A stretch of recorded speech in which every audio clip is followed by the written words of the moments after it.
إن الحمد لله نحمده ونستعينه ونستغفره ونعوذ بالله من شرور أنفسنا ومن سيئات أعمالنا. من يهده الله فلا مضل له ومن يضلل فلا هادي له. وأشهد أن لا إله إلا الله وحده لا شريك له وأشهد أن محمدًا عبده ورسوله صلى الله عليه وعلى آله وأصحابه وسلم تسليما كثيرا وبعد. Ndugu Islam, tukiwa tunaendelea na somo letu la al-mukhtasaru fi tafsiri al-Qur'ani al-Karim, ukurasa wa 365 biidhnillahi tabaraka wa taala. Leo tutaondokea katika aya 61 mpaka aya 67. Allahu azza wa jal anataja utukufu wake na uweza wake na kutukuka kwake. Anasema tabaraka alladhi ja'ala fi samai buruja wa ja'ala fiha sirajan wa qamaran munira. Tabaraka alladhi ja'ala fi samai manazila lilkawakibi wan nujumi sayyara. Ametukuka yule ambaye amejalia mbinguni kuwa na vituo vya sayari na nyota zinazotembea. Na hilo neno buruj ndo lina maana ya hivyo vituo, kwa sababu sayari husafiri na jua na mwezi navyo vikapita katika vituo mbalimbali. Vituo vile vinaitwa burujan au neno manazil, na nyota kwa sababu zinatembea zikaitwa an-nujum as-sayyara. Hizo ni nyota zinazotembea zikapita katika vituo mbalimbali.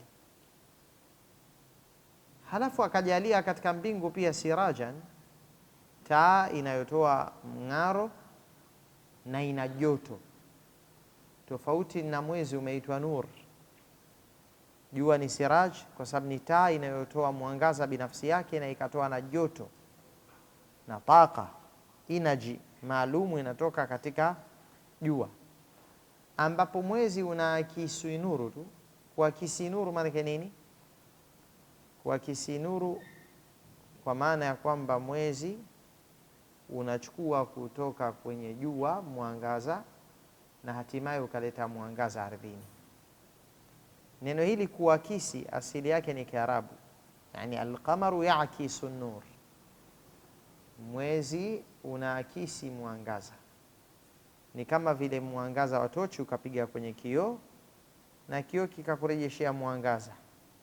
Ile inaitwa amaliyatul in'ikas, amalia ya kurejea kile ambacho kimekwenda pale kikarejelea. Kitendo hichi cha al-in'ikas hufanyika katika mwezi. Mwezi ukachukua nuru ukaleta ardhini. Kwa hiyo binafsi ya mwezi ni jirmun mu'attam. Jirmun mu'attam ni kitu ambacho kina giza asili yake, yani si kitu kinachotoa mwangaza, kama vile ardhi. Ardhi ni jirmun mu'attam. Ina maana ya kwamba kwa uwezo wa Allah subhanahu wa ta'ala akaupatia mwezi sifa ya in'ikas, ikawa unachukua mwangaza wa jua na hatimaye unatuletea sisi, kama kwamba unachaji, unapokea chaji ile alafu tena unatupatia sisi. Na ndio maana basi ikawa jua limeitwa siraj na mwezi ukaitwa munira. Tabaraka alladhi ja'ala fi samai manazila lilkawakibi wan nujumi sayyara wa ja'ala fi samai shamsan tushi'u an-nur. Akajalia mbinguni pakawa na jua linalotoa nuru. Wa ja'ala fiha qamaran yuniru al-ardha bima ya'kisuhu min dawi ash-shams. Na akajalia mbinguni pia kupatikana mwezi unaotoa nuru kuileta katika ardhi kwa sababu ya kile ambacho kinaakisiwa na mwezi. Bima ya'kisuhu min dawi ash-shams. Al-aks maana yake kufanya kitu na kinyume, kama kwamba mwezi umepokea alafu ukarejesha. Umepokea kutoka kwenye jua ukarejesha ardhini. Hilo ndio jambo la al-aks, ya'kisu nur. na hayo yanafanyika kwa uweza wa Allah subhanahu wa ta'ala. Na ndio maana Al-Qur'anul Karim unakuta kwamba inalisifu jua kwamba ni siraj, waja'alna sirajan wahaja, tumelijalia jua ni taa yenye joto. Tena taa hii inawaletea mwangaza watu wa duniani. Nani ambaye kalifanya jua liwe linatoa joto linalohitajika ardhini kwa ajili ya kukua kwa mimea na kwa ajili ya maisha salama ya wanadamu na manufaa kadha wa kadha yanayopatikana katika joto la jua? Na kadiri siku zikisonga mbele na ulimwengu ukawa unasonga mbele katika maendeleo, wanagundua manufaa ya jua mengi. Alolitia joto jua ni Allah azza wa jalla, sirajan wahaja. Na katika suratu Nuh imekuja waja'ala al-qamara fihinna nuran waja'ala ash-shamsa siraja, akajalia mwezi kuwa una nuru na akalijalia jua kuwa ni taa inayotoa mwangaza mkubwa na joto. Kwa hiyo ukiangalia jua na mwezi viwili hivi vikitajwa, hutajwa kwa sifa mbili tofauti. Hapa tumeona mwezi umeitwa munira na jua limeitwa siraja, na katika suratu Nuh imekuja hivyo waja'ala al-qamara fihinna nuran waja'ala ash-shamsa siraja, na katika An-Naba waja'alna sirajan wahaja. Haya yote yanaonyesha kwamba jua lina sifa ya ziada kuzidi mwezi katika kuleta joto, lakini na mwezi nao una sifa ya ziada isiyopatikana katika jua ya kuwa ni kidhibiti na kielelezo cha kujua nyakati. Na ndio maana wengine wakasema mwezi katika aya hizi umetajwa mara mbili kwa kuzingatia qiraa cha kwamba sirajan, imekuja na qiraa chengine cha surujan. Imekuja qiraa cha Hamza na Al-Kisai, hao wamesoma hivi katika aya hii kwa qiraa chao, waja'ala fiha surujan wa qamaran munira. Kwa surujan itakuwa ni wingi wa neno siraj, ina maana kwamba Allah amejalia mbinguni kuwa na surujan, taa. Surujan maana yake an-nayirat, taa zinazotoa nuru. Kama neno surujan litakuwa ni jamu, basi mwezi umeingia katika neno hilo hilo, kama lilivyoingia jua na sayari nyingine, nyota zinazong'ara, nyota zinazotoa nuru hizi, surujan. Lakini pamoja na kwamba limetajwa neno surujan, kisha Allah akaja akautaja mwezi peke yake, akasema wa qamaran munira, na akajalia na mwezi. Sasa wakisema wataalamu kwamba jua lina joto na lina mwangaza, mbona mwezi umefanyiwa uhusishaji katika kutajwa? Yani Allah ameuhusisha mwezi katika kutaja, pamoja na kwamba mwezi ushaingia kwenye neno suruja. Imekuja atakhsisu baada ta'mim, kuhusishwa utajwaji wa mwezi baada ya kutajwa mwezi kiujumla katika neno surujan, jamu hiyo kwa qiraa hicho cha kina Hamza na Al-Kisai. Jawabu akasema kweli, ingawaje jua lina nguvu zaidi, lakini mwezi una sifa ya ziada ya kwamba wanazingatia wao miaka yao kupitia mwezi, kwa sababu miaka, miezi yajulikanwa kwa mwezi, sio jua, kwa dalili ya kwamba Allah anasema wayasalunaka anil ahillati qul hiya mawaqitu linnasi wal hajj, wanakuuliza kuhusiana na miezi miandamo, waambie ni kielelezo cha kujua hija na nyakati mbalimbali. Wayasalunaka anil ahilla, na ndio maana wakasema basi usiku ukawa unatangulia kabla ya mchana, kwa sababu mwezi ukishaandama kinachoonekana mwanzo ni usiku. Ati mwezi umeandama, mwezi mpya umeingia, ina maana mwezi mpya kuingia, kitachoanza mwanzo ni usiku, halafu unakuja mchana. Wakasema al-lailatu tab'un lil-yawmi alladhi yali ba'daha wa laysa lima qablaha, usiku ni kwa ajili ya mchana ujao, si kwa ajili ya mchana uliopita. Maana yake ni kwamba tutaijua Jumatano, usiku wa Jumatano kwa kuzingatia ule mchana unaofuata, si na Jumatano, basi na usiku uliopita kabla mchana ule ni wa Jumatano. Hiyo ndiyo natija ya kwamba hata usiku unatangulia Kiislamu kabla ya mchana, kwa sababu mwezi ukishaandama tu, mwezi mpya umeingia, ina maana usiku wa mwezi mosi kwa mfano wa Ramadhani ushaingia, na mchana ufuatao ni mchana wa mwezi mosi. Kwa vile mwezi una faida hizo, ukatajwa peke yake, pamoja na kwamba neno surujan jam'u lishaukusanya mwezi. Hayo ni kwa kuzingatia qiraa cha Hamza na Al-Kisai. Ama qiraa chetu tulichonacho sirajan imekuja mufrad, ni umoja na sio wingi, ina maana kwamba sirajan itakuwa ni jua na qamar ndio mwezi, na hapo itakuwa hakuna takhsisu baada ta'mim. Na kwa kweli jua lina manufaa yake mengi nalo katika maisha ya hawa wanadamu. Hayo nani kayaumba? Kayaumba Allah subhanahu wa ta'ala.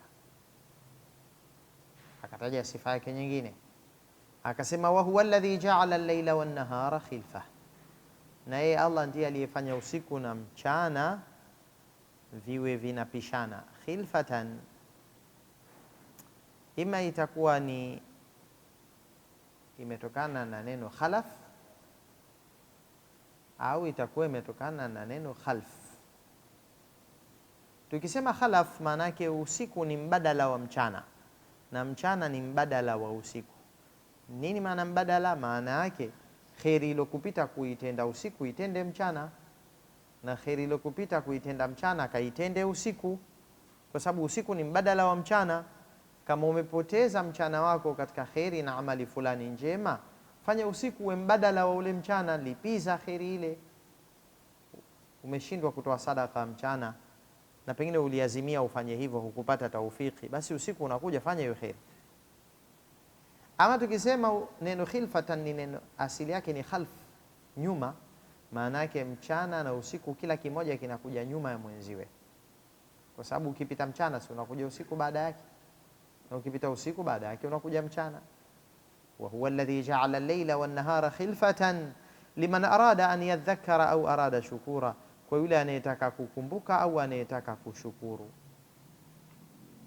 Tukisema kwamba mchana ni mbadala wa usiku na usiku ni mbadala wa mchana, na hiyo ni tafsiri mojawapo kwamba al-laylu yakhlufu an-nahara wa yasiru anhu naiban, usiku unakuja baada ya mchana kuwa mbadala wake katika kuifanya kheri ndani ya usiku aliyoshindwa mtu kuitenda mchana. Tafsiri hii tunapata faida ya kujua kwamba hata wale makhulafa, labda mtume kafariki, akaja Abu Bakar Siddiq akakaa nafasi ya mtume sallallahu alayhi wasallam, akakaimu nafasi ya mtume uongozi. Sasa hivi imekuwa Abu Bakar Siddiq ni mbadala wa mtume sallallahu alayhi wasallam, halafu anakuja Umar baada ya Abu Bakar, anachukua ile nafasi kimbadala. Na waliopita mpito huo kuonyesha kwamba usiku ni mbadala wa mchana, basi wanatuzindua kwamba usipoteze fursa kufanya amali njema. Hata mtume sallallahu alayhi wasallam alilipa baadhi ya amali. Mchana ni mbadala wa usiku, umeshindwa kuipata wirdi yako, kiwango chako cha sala za usiku, zisali mchana, lakini ongeza raka moja, kwa sababu usiku ndo una salatul witr, mchana haina salatul witr. Na ndio maana hadithi ya Sahih Muslim, mama Aisha anasema kana Rasulullah sallallahu alayhi wasallam idha fatathu salatu min al-layli min waj'in aw ghayrih salla min an-nahari 12 rak'ah. Ilikuwa ni ada ya mtume sallallahu alayhi wasallam ikimpita sala ya usiku kwa sababu ya maumivu au chenginecho kilichomzuia kupata kile kiwango chake anachosali usiku cha kawaida cha rakaa 11, basi husali mchana rakaa 12. Na tazama, ilipokuja mbadala, khairi haijapunguzwa bali imeongezwa. Maana kama zilikuwa rakaa 11 usiku, na usiku ndo kuna witri, mchana hakuna witri, haikupunguzwa moja akazifanya 10, bali kaongeza moja ili ziwe 12, kwa sababu al-asilu aula min al-badil, kile cha asli ni bora zaidi kuliko mbadala. Na ndio maana ili mbadala ufidie ule ubora uliokosekana katika al-asil, ikabidi al-badil ije na ongezeko la kheri fulani. Kwa mfano hapo Mtume akaongeza idadi zikawa rakaa 12. Hii amali aliyoifanya Mtume ya kulipa qiyamul layl katika ule muda ambao kabla dhuhur, amali hii ndio inatukumbusha hiyo tafsiri aliyotaja wanavyoni kwamba tumeufanya usiku na mchana khilfatan, vikaliane mbadala viwili hivi, mbadala wa kheri iliyompita mtu. Na ukitaka kujua mbadala mwingine, ukiacha hadithi hiyo, angalia hadithi iliyokuja katika Sahih Muslim, hadithi ya Abu Musa, inna Allaha yabsutu bil-layli, inna Allaha yabsutu yadahu bil-layli liyatuba musii'u an-nahar wa yabsutu yadahu bin-nahari liyatuba musii'u al-layl. Mtume anasema alayhi salatu wassalam, hakika Allah anaunyosha mkono wake usiku atubie mtenda makosa wa mchana. Ina maana toba iliyokuwa iletwe mchana na istighfar, lakini haikuletwa mbadala wake, sasa iletwe usiku. Kama ambavyo pia na mchana na ukunjua mkono wake kwa ajili ya kupokea toba ya mtenda makosa wa usiku. Hizi ni amali zinakaa katika hizo nyakati mbili, hukuleta tauba usiku, lete mchana. Na hata Umar ibn al-Khattab alirefusha salatu duha katika hadithi ambayo kaipokea Abu Daud at-Tayalisi. Alipoirefusha akaambiwa, sana'ta al-yawma shay'an lam takun tasna'uhu, leo umefanya jambo ambalo hukuwa ukilifanya Umar. Umefanya kitu si cha kawaida, umefanya kitu hukuwa na ada ya kukifanya. Wanataka wajue kulikoni, kuna siri gani? Akasema, innahu baqiya alayya min wirdi shay'un fa ahbabtu an utimma, pamebakia kitu katika wirdi wangu nikataka nitimize. Wirdi ni kiwango alichojiwekea mtu cha kusoma, kama vile Qur'an kwa mfano, kiwango fulani wanakuwa na kisoma usiku katika qiyamul layl, lakini kile kiwango hajakitimiza. Na wirdi inavyotakiwa uulinde vile vile kiwango ulichojiwekea cha kisomo cha Qur'an, kama ni juzuu kadhaa, basi udumishe. Na ndivyo walivyokuwa waja wema waliopita, yuhafidhuna ala auradihim, wanahifadhi viwango walivyojiwekea vya visomo vyao vya Qur'an na amali za dhikr, al-adhkar al-mashrua zilizowekwa katika sheria. Sasa Umar akawa anatimiza. Maana yake nini? Kaufanya mbadala mchana, yani kaufanya mchana uwe mbadala wa kutimiza kile ambacho kashindwa kukitimiza usiku. Alijibu jawabu hiyo alipoambiwa, mbona umerefusha salatu duha? Kumbe alirefusha kwa sababu alirefusha kisomo cha Qur'an ambacho anadaiwa usiku. Kisha akasema, baada ya kujibu hivyo, akaisoma hii aya tulionayo, wa huwa alladhi ja'ala al-layla wan-nahara khilfatan liman arada an yadhakkara au arada shukura. Tukaufanya usiku na mchana uwe ni vitu viwili vilivyokaliana mbadala. Akasema, man fatahu shay'un min al-layli an ya'malahu adrakahu bin-nahar, yule ambaye kimempita kitu kukifanya usiku basi akifanye mchana, au min an-nahar adrakahu bil-layl, au amali iliyompita mchana ifanye usiku. Lakini bila shaka maneno haya ya Umar na maelezo haya tuliyoyataja ni juu ya zile amali ambazo unaweza ukazifanya usiku na mchana. Haina maana kwamba siyam imempita mtu ya Jumatatu akasema ilipe usiku. Usiku hakuna siyam. Lakini sala za usiku hulipwa mchana kwa kuongezwa rakaa moja zaidi ya ile idadi ambayo kawaida mtu amekuwa anaizoea kuisali. Labda mtu anasali rakaa za usiku rakaa 7, labda ndio kiwango alichojiwekea, ama 5, anajilealea mpaka afike huko ambako anafanya Mtume SAW. Basi ukampita wirdi wake ule, ina maana ulipe mchana. Na Mtume alipokuwa akifanya ni kwamba anaongeza rakaa moja zaidi ya ile wirdi yake ambayo anaifanya usiku.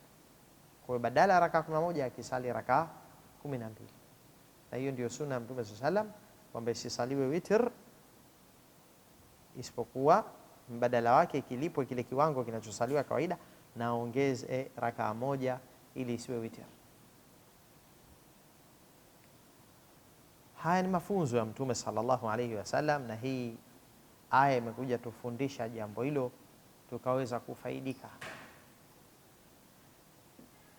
Na kinachozidi kutilia mkazo tafsiri ya khilfatan, kuifasiri kwa maana mbadala, ni kwamba kuna qiraa kimekuja badala ya neno an yadhakara, ikaja na neno yadhkura. Wa huwa alladhi ja'ala al-layla wan-nahara khilfatan liman arada an yadhkura au arada shukura.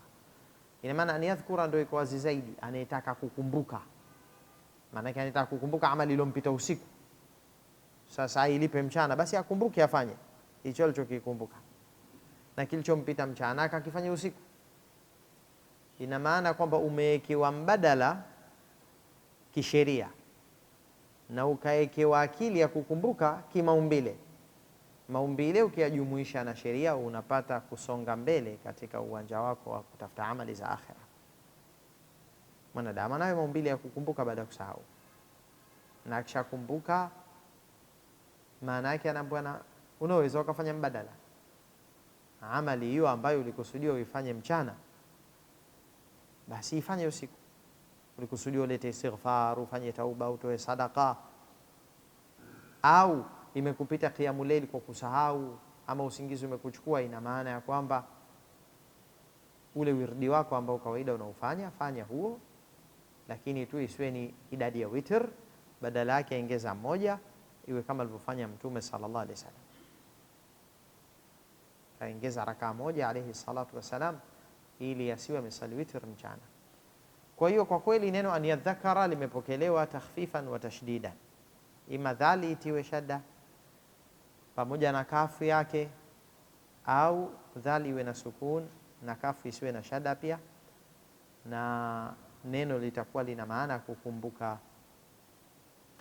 Na ama hichi kimoja kuwa kimekaa nyuma ya chengine, hiyo pia tumeizoea tafsiri hiyo, kwamba usiku na mchana vimewekwa viwili hivi viwe vinapishana hichi nyuma hichi.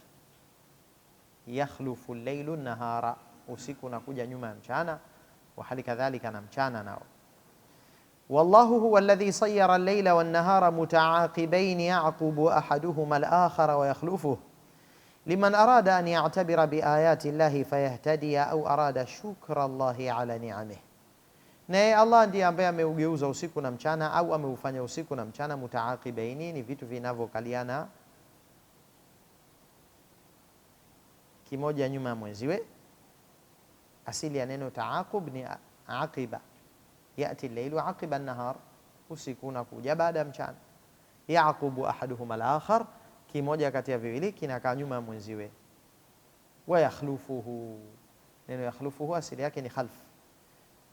Tumefanya hivyo kusudi kwa anayetaka kuzingatia alama za Allah. Tafsiri ya pili sasa hiyo, usiku na mchana vinapishana, utaona tofauti ya maumbile.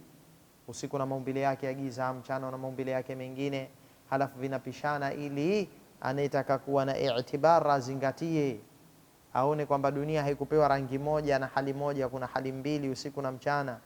Na wallahi usiku na mchana unaongeza imani. Kwa anayezingatia akatafakari, atanyenyekea, muogope Mola wake kupitia usiku na mchana. Angetaka Allah angeijalia dunia ikawa ni usiku tu au uwe mchana mtupu, lakini kuvigeuza viwili hivi, imani ya mja inaongezeka na anamtambua Mola wake subhanahu wa ta'ala. Liman arada an yadhakkar, tumefanya hivyo kusudi kwa anayetaka kutafakari, akumbuke, azingatie. Ina maana kwamba asofaidika katika ongezeko la imani na pato la yaqini kupitia mapishano ya usiku na mchana, asiyefaidika na hivyo kwa hakika amekula hasara na tofauti hii ya maumbile aliyoweka Allah. Ilitakiwa tofauti ile isababishe tofauti ya imani pia. Usiku na mchana vinatofautiana, basi na imani ije katika hali tofauti, siwe ile ile kwamba iko pale pale, kije kiwango kinachotofautiana na kiwango cha mwanzo cha imani. Lazima imani ya mja iongezeke kwa sababu ya mapishano haya na tofauti hii. Kwa tumefanya kusudi vile, liman arada an ya'tabira bi ayati llahi fayahtadi, ili anayetaka kuzingatia aya za Allah apate kuongoka, au arada shukra Allahi ala ni'amihi, au atake amshukuru Allah juu ya neema zake. Kwa sababu jamani, kutofautiana usiku na mchana kuna mambo mawili. Kuna neema ndani ya moyo, ongezeko la iman kwa kutafakari, na kuna neema nje ya moyo katika viwiliwili vyetu, damu inazunguka, mimea inakuwa kupitia mchana. Kwa sababu mchana jamani, na mwangaza wa jua lake ndio kuna manufaa ndani ya mwili wa mwanadamu na nje katika makuaji ya mimea, na hatimaye wanyama wanapata malisho na wanadamu wakapata maziwa ya wanyama wao, na nyama ikawa inanona katika miili ya wanyama na faida nyingi. Au arada shukura, akataka kushukuria neema. Kwa kupishana usiku na mchana ni maajabu kwa anayezingatia yanayomwongezea imani, na kutofautiana usiku na mchana ni neema kwa walimwengu, zinawaongezea starehe zao na maisha yao yakawa salama. Hakuna starehe wala mapumziko kama usiku haupo. Ingekuwa mchana mtawalia, watu wangekuwa katika kazi tu, ingechoka na hali ingekuwa nzito. Kisha akasema subhanahu wa ta'ala, wa ibadur rahman, na waja wa arrahman. Wepi hao? Alladhina yamshuna, ambao wanatembea kwa sifa ya unyenyekevu. Sasa hapo aliposema wa ibadu, hiyo ni mubtada. Hiyo mubtada hii zitakuja sifa nyingi huko mbele, sifa za hao ibadur rahman. Khabari inakuja mwisho pale Allah aliposema ulaika yujzauna alghurfata bima sabaru. Huo ni ukurasa unaofuata baada huu, ambao ndio utakuwa ukurasa wa mwisho katika suratul Furqan. Ina maana ya kwamba ukaja ukakitafuta kiarifu, yani kitu ambacho kimekuwa ni kiarifu cha kiima chetu hichi. Hii ibadi, hii ni mubtada, habari yake itakuja mbele sana. Wa ibadur rahmani alladhina yamshuna ala al-ardi hauna, baadaye itakuja walladhina yabituna li rabbihim. Yani zitatajwa sifa zao, wanaofanya hivi na wanaofanya hivi na wanaofanya hivi. Jawabu unataka ujue wewe, watapata nini hao? Kuna kitu gani kwa hao watu? Ndio itakuja mbele jawabu, ulaika yujzauna alghurfata bima sabaru. Lakini baina almubtada wal khabar kutakuwa na jumlatun i'tiradhiya, sentence imeingia kati. Hiyo isije ikafahamika sentence hiyo kwamba ndio khabar. Hivyo ni vitu vimepenya penya kati. Kama kitu gani? Tutakuja ona mbele, na kuja waman yaf'al dhalika yalqa athama yudha'af lahu al'adhabu yawm al-qiyamati wa yakhlud fihi muhana illa man taba wa amana, mpaka neno athama, mpaka neno inaendelea hiyo mpaka aliposema mataban fa innahu yatubu ila Allahi mataban. Mpaka hapo hayo maneno yameingia kati tu, sio maelezo ya mubtada, sio habari ya mubtada. Habari inakuja mwisho ulaika. Kwa hiyo tutambue vizuri kwamba ina maana ya kwamba tutaenda na maneno marefu, jawabu yake inakuja mbele. Maana yake atakuja maneno hivi, na waja arrahman, ambao wanatembea katika ardhi kwa utaratibu na unyenyekevu, na wakisemeshwa na wapumbavu wao wanasema maneno ya amani katika kurejesha, na ambao wanaupitisha usiku wao wakiwa wamesujudu na wamesimama wima, na ambao wanaomba dua kadhaa. Yanakuja maelezo na ambao. Sasa ukijiuliza wana nini hao, usiwe na haraka, kwa sababu jawabu inakuja mbele sana. Kwanza zinakusanywa sifa zao tu. Kwa ni mubtada'un lahu nu'utun kathiratun wa ya'ti al-khabaru ba'da fatratin wa hin. Ni mubtada ina sifa nyingi zitakuja mbele, lakini baadaye itakuja khabar. Sasa tuanze safari ya hao waja na sifa zao. Wa ibadur rahmani alladhina yamshuna ala al-ardi hauna, na waja arrahman ambao wanatembea katika ardhi haunan, yani kwa utulivu na kwa unyenyekevu.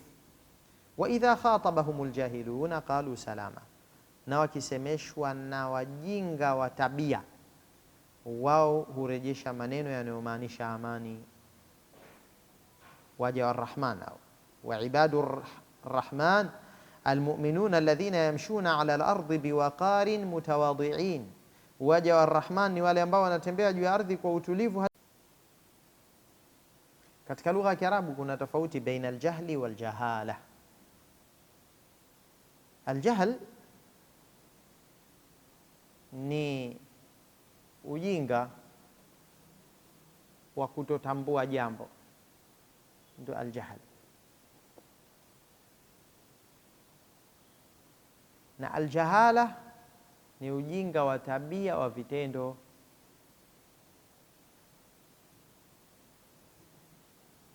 Huu ni ujinga wa aina mbili tofauti. Kuna ujinga kutojua jambo, hii ni aljahl. Mtu anaweza akawa hajui fani ya udaktari au hajui mambo fulani ya ukulima kwa sababu yeye ni mfanyabiashara. Kinyume cha aljahl ni alilm, na kinyume cha aljahalatu ni alhilm. Alhilmu ni busara na uwerevu na uungwana. Kinyume chake aljahala, vitendo vya kijinga. Faljahlu dhiddu alilmi waljahalatu dhiddu alhilmi. Na kama mtu atafanya kosa kwa aljahl, huyu maafuun anhu, amesamehewa kwa sababu hajajua. Lakini akifanya kosa kwa aljahala, anastahiki adhabu huyu, kwa sababu kafanya kosa lile si kwamba ana aljahlu alaqli, bali ana aljahalatu tasarrufia, ni ujinga wa kivitendo ule wa kipumbavu, kakosa uungwana wa kumtii Mola wake aliyemuumba. Na ndio maana aya ikasema innama taubatu ala Allahi lilladhina ya'maluna su'a bijahalatin, hakusema bijahl.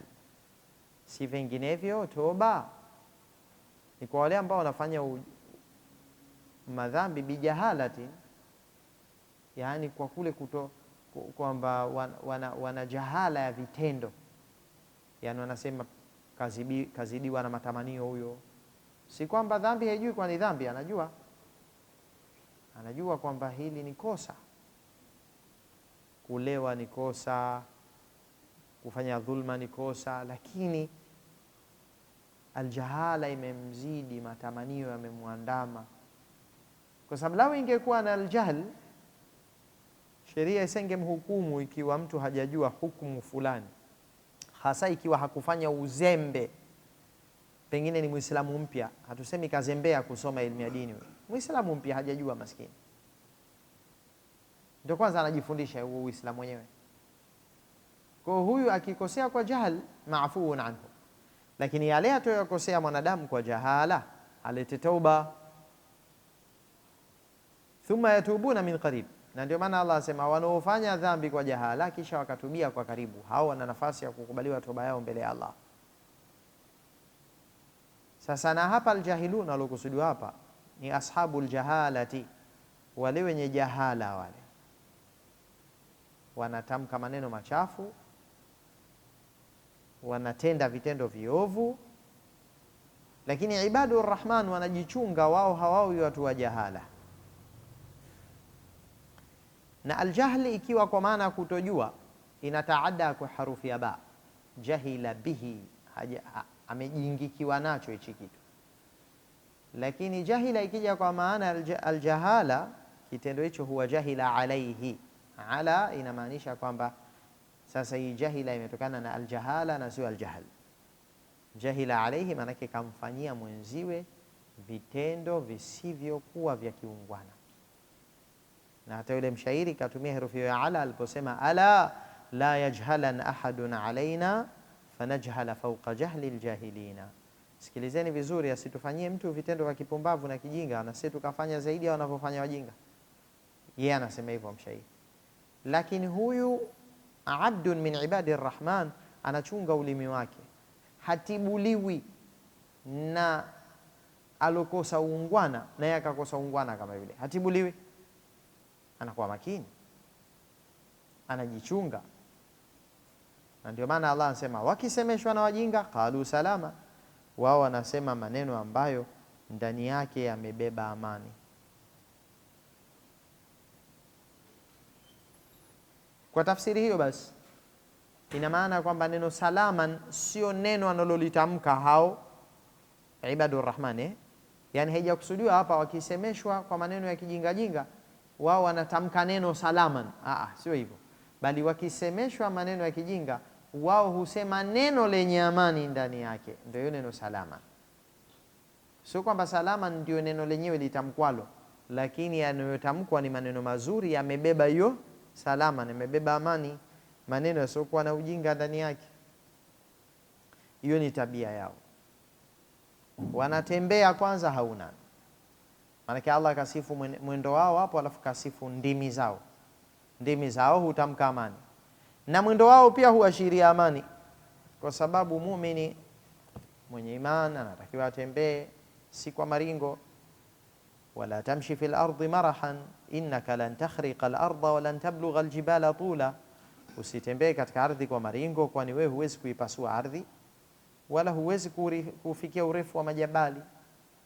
Chini huwezi kwenda kwa kuitoboa ardhi ukaenda chini, wala juu huwezi kwenda ukafikia urefu wa milima. Yani hawezi mtu kwenda katika kimo chake, kimo kikarefuka akafikia vilele vya milima. Ina maana kwamba hana haja ya kutembea utembeaji wa maringo. Na hata Mtume sallallahu alaihi wasallam alikuwa akitembea vizuri, na hii haina maana kwamba mtu atembee kidogo kidogo njiani mpaka anaghilibiwa na shaitan na mpaka anatengeneza unyenyekevu bandia na pengine anapoteza umri wake katika njia. Atembee kwa kiwango ambacho atakuwa amejiheshimu, hakufanya vituko katika mwendo wa kukazana kwa kupindukia, wala mwendo mdogo mdogo ambao haukupendelewa, kiasi ambacho imepokelewa Umar ibn Khattab alimuona kijana anatembea hivyo kidogo kidogo, akamwambia ma baluka anta marid, unani, ni wewe ni mgonjwa? Akasema la ya amira almu'minin. Umar akampiga ile bakora yake akamwamrisha atembee kwa nguvu. Kwa hiyo kinachokusudiwa kila kitu ni ule wakati na kati ndio mzuri.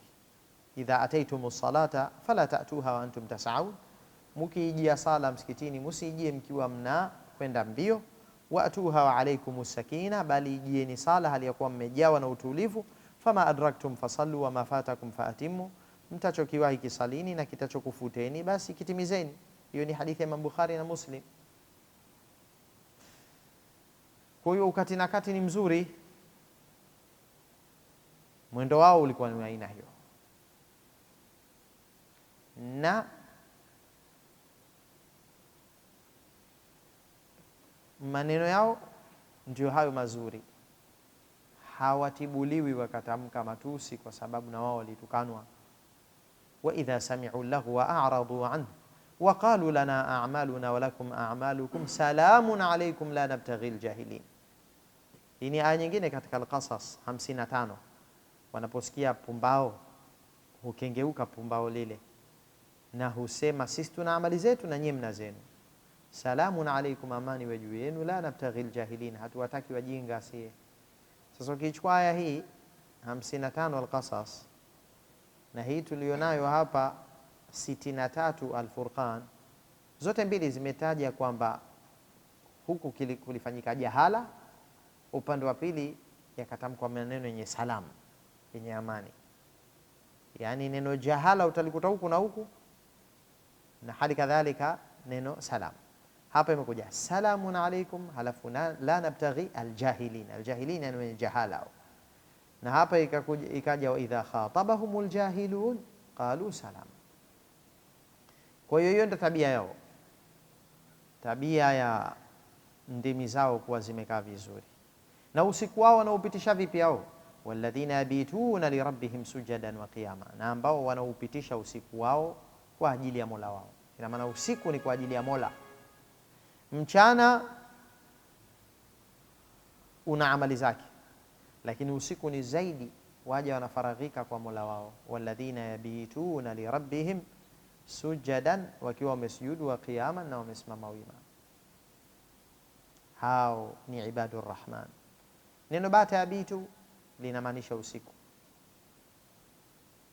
Bata fulanun muarraqan, ameupitisha usiku fulani akiwa amekesha, amerukwa na usingizi. Muarraqan, na anaweza akaupitisha usiku wake anasali, na mwingine akaupitisha amelala.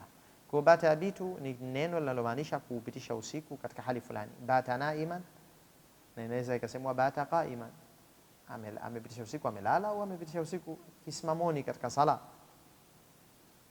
Hasa hawa wanaopitisha usiku wao si kwa ajili ya matamanio yao na starehe za viwiliwili vyao, wanapumzika kiwango fulani kuikusanya nguvu tu, lakini hasa usiku wao kwa ajili ya Mola wao. Allah tujalie na sisi tuwe katika hao. Walladhina yabituna lirabbihim sujadan ala jibahihim wa qiyaman ala aqdamihim yusalluna lillah, na ambao wanaupitisha usiku wao kwa ajili ya Mola wao, wamesujudu juu ya vipaji vyao na wamesimama juu ya miguu yao, yusalluna lillah, wanasali kwa ajili ya Allah subhanahu wa ta'ala. Na mara nyingi amali ya usiku inakuwa ina ikhlas, kama ilivyokuwa siyam ni amali imefichika, basi na qiyamul layl huwa ni amali ya siri, tena usiku wakati wengine wamelala, inaulea moyo katika ikhlas. Na ndio imekuja herufi ya lam hapa, li rabbihim, kwa ajili ya Mola wao. Na katika tafsiri ndio ameiweka wazi wazi kwamba yusalluna lillah, wanasali kwa ajili ya Allah na wanamuomba dua Allah. Walladhina yaquluna rabbana asrif anna adhaba jahannam inna adhabaha kana gharaman. Na imekuwa umekuja mnasaba mzuri kweli kwamba dua imetajwa baada ya sala, yani imetajwa sala alafu ikatajwa dua, kwa sababu dua na sala vina mahusiano makubwa. Dua ndani ya sala ina nafasi kubwa ya kujibiwa, na hasa ikiwa sala za usiku, dua ina nafasi zaidi. Ingawaje hapa imetajwa dua kama ni amali mbali iliyojitegemea, lakini haikuja kutajwa mbele, pamoja na kwamba sifa zitatajwa nyingi huko mbele, lakini haijatajwa mbele sifa hiyo.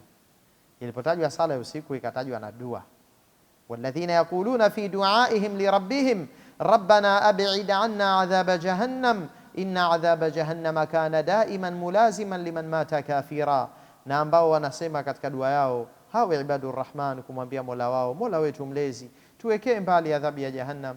Hakika adhabu ya jahannam imekuwa ni yenye kudumu na kumkamata daima yule ambaye amekufa akiwa ni kafir, kwa sababu aliyekufa na kufru, adhabu ya jahannam kwake inakuwa gharama. Allahumma inna na'udhu bika min al-kufr.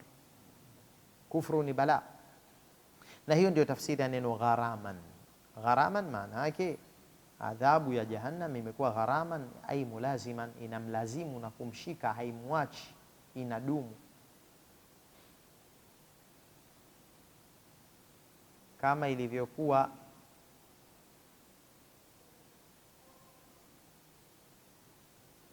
mtu anapodai huitwa al-gharim, kwa sababu anamganda mdaiwa wake. Kwa hiyo ile tabia mmoja kumganda mwingine, asili yake ndio limechukuliwa neno gharim, na hapa ikaja gharaman. Gharaman, neno hili linamaanisha kwamba adhabu itawashika, haiwaachi, na itakuwa ni adhabu ya kuendelea. Na ndio maana Al-Hasan al-Basri akasema kullu shay'in yusibu ibna adama wa yazulu anhu falaysa bigharam wa innama al-gharamu lazimu ma damat as-samawati wal ard. Kila kinachomshika mwanadamu kikamsibu halafu kikamuondokea, hicho hakiitwi gharam, lakini al-gharam ni kile kilichomlazimu kwa muda wa kudumu mbingu na ardhi. Haya maneno Al-Hasan al-Basri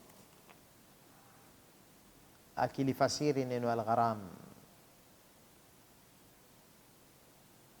Innaha sa'at mustaqarran wa muqama, hakika ya jahannam ni mustaqarri mbaya na muqamu mbaya. Mustaqar na muqam ni maneno yanakurubiana. Mustaqar ni pale mtu anakuwa kashatulia, na muqam ni pale mahala anakuwepo kwa kuendelea.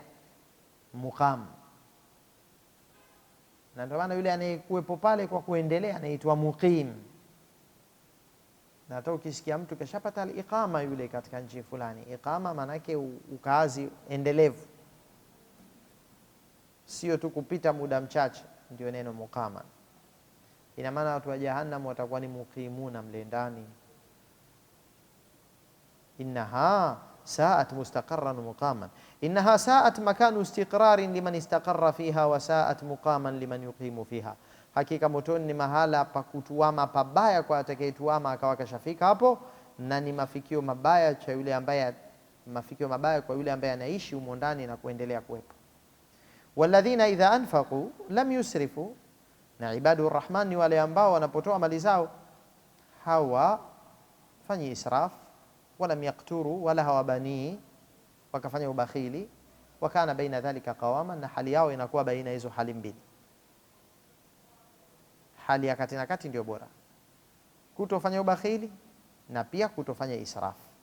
Walladhina idha badhalu amwalahum lam yasilu fi badhlihim laha ila haddi tabdhir, na wale ambao wanapotoa mali zao hawafiki katika utoaji wao mpaka wakafika katika kiwango cha atabdhir. Atabdhir ni ile alisraf. Almubadhirina ndio ikhwanu shayatin. Walam yudayiqu fi badhliha ala man tajibu alayhim nafaqatuhu min anfusihim au ghayriha, wala hawabani katika matoaji yao ya mali kumbania yule ambaye inawapasa wamlishe kama vile familia, na hali kadhalika nafsi zao.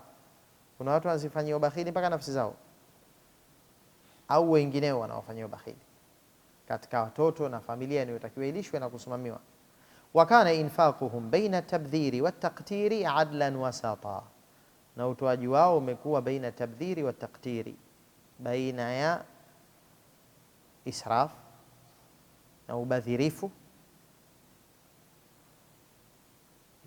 Utoaji uko baina ubadhirifu ambao ni israf na baina ya kubania ambao ni ubakhili. Wao wako kati na kati, na hiyo ndio sifa ambayo hata Mtume sallallahu alaihi wasallam katakiwa awe nayo katika kujenga ule umakini. Wala taj'al yadaka maghlulatan ila unuqik wala tabsutha kulla albasti fataq'uda maluman mahsura. Hiyo ni al-Isra. Sura al-Isra inawafundisha watu wawe katika ukati na kati. Asitoe mtu utoaji ambao mpaka ukaja ukamfanya naye awe omba baadaye, na hana imani hiyo ya kubebea sifa ya ifa, sifa ya kwamba jizuia asimuombe mtu, lakini kumbe alitoa mpaka amekuwa sasa anaomba kwa sababu anahitaji kuilisha familia na mke na watoto. Kwa atoe mtu kwa kiwango ambacho hakitapelekea madhara juu ya hawa ambao inamlazimu awalishe, lakini pia asibanie kuwapa wahitaji wakati utoaji wake haudhuru katika kumkosesha yeye mahitaji yake ya lazima. Huo ndo ujumbe ambao tunaupata hapa, na kwamba ukati na kati ni mzuri katika yale maisha ya abdun lirrahman subhanahu wa ta'ala. Huyu ni abd wa arrahman, na akajikubalisha kumtii na kumnyenyekea Mola wake. Miongoni mwa faida tunazozipata katika ukurasa huu zinazohusiana na ayati zetu hizo ni kwamba i'anatul abdi bita'aqubi al-layli wan-nahari ala tadaruki ma fatahu min at-ta'ati fi ahadihima, msaada Allah ameutoa kumpatia mja wake kwa ile tabia ya kupishana usiku na mchana, tabia ya kimaumbile hiyo ya ulimwengu. Basi kampatia msaada mja wake wa kuweza kudiriki kile kilichompita katika utiifu na ibada mbalimbali katika kimoja kati ya viwili.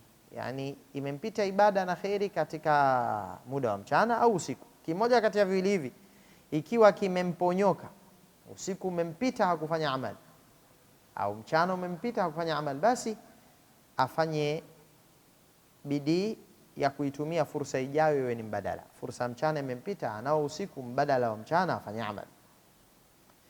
Min sifati ibadi arrahmani tawadhu walhilm wa ta'atu Allahi inda ghaflati nnas wal khawfu min Allah waltizamu tawassuti fi al-infaqi wa fi ghayrihi min al-umur. Ni katika sifa za ibadu arrahman kule kunyenyekea, na pia ule uwerevu na uungwana na kumtia Allah azza wa jalla wakati wengine wameghafilika, wakati wengine wamelala huko, wao wanaopitisha usiku wao katika ibada, lakini pia wanamuogopa Mola wao mpaka wanamuomba walinde na adhabu ya Jahannam. Na pia sifa yao nyingine kujilazimisha kukamatana na ukati na kati katika utoaji wa mali zao na katika mengineo katika matendo yao, wanakuwa kati na kati kwa sababu ni umma huu umesifiwa kwa sifa hiyo ya i'tidal na kufanya mambo kwa uwiano. Nas'alullah azza wa jalla an yaj'alana wa iyyakum ibadan lirrahman wa akhiru da'wana anil hamdulillahi rabbil alamin.